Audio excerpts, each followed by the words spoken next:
ঢাকা শহরের প্রতিটি রাস্তা গলিতে পুলিশের চোখের জাল বিছিয়ে ফেলেছে ডিএমপি।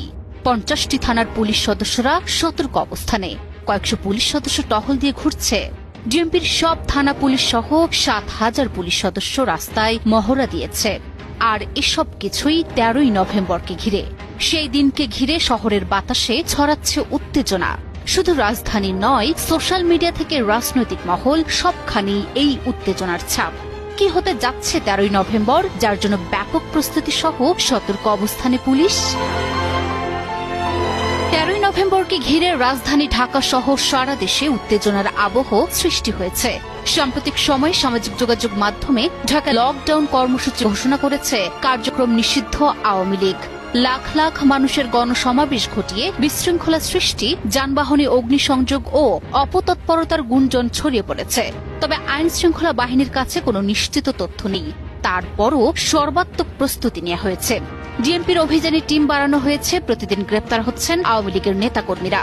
পুলিশের পাশাপাশি র্যাব, বিজিবি, সেনাবাহিনী ও অন্যান্য রাজনৈতিক দলও মাঠে থাকবে। সবাই সম্ভাব্য অপতৎপরতা প্রতিরোধে তৎপর। এখন প্রশ্ন জাগতেই পারে, কেন 13ই নভেম্বরকেই তারা বেছে নিল? আসলে আগামী 13ই নভেম্বর আন্তর্জাতিক অপরাধ ট্রাইব্যুনালে মানবতা বিরোধী অপরাধে জড়িত ক্ষমতাচ্যুত সাবেক প্রধানমন্ত্রী স্বৈরাচার শেখ হাসিনা সহ বেশ কয়েকজনের রায়ের দিন ধার্য করা হবে। তাই এই তারিখটাকেই কেন্দ্র করে রাজধানী সহ সারা দেশে উত্তেজনা বিরাজ করার চেষ্টা করছে কার্যক্রম নিষিদ্ধ আওয়ামী লীগ। গোয়েন্দা সূত্রের দাবি, এই পরিকল্পনার সমন্বয় করা হচ্ছে প্রতিবেশী দেশ ভারত থেকে। আর বাস্তবায়নে সারা দেশের আওয়ামী লীগের ক্যাডার বাহিনীকে সক্রিয় করা হয়েছে। গোয়েন্দা প্রতিবেদন সূত্রে জানা গেছে, ঢাকায় নাশকতার মূল সমন্বয়ক হিসেবে দায়িত্ব দেওয়া হয়েছে ভারতে পলাতক সাবেক স্বরাষ্ট্রমন্ত্রী আসাদুজ্জামান খান কামালকে।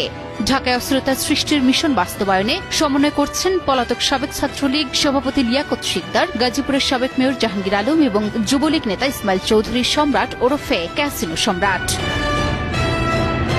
তবে শেখ হাসিনা ও সাবেক স্বরাষ্ট্রমন্ত্রী আসাদুজ্জামান খান কামাল সহ 3 জনের রায় ঘিরে প্রসিকিউশন অনিরাপদ বোধ করছে না বলে জানিয়েছেন প্রসিকিউটর গাজী MH তামিম।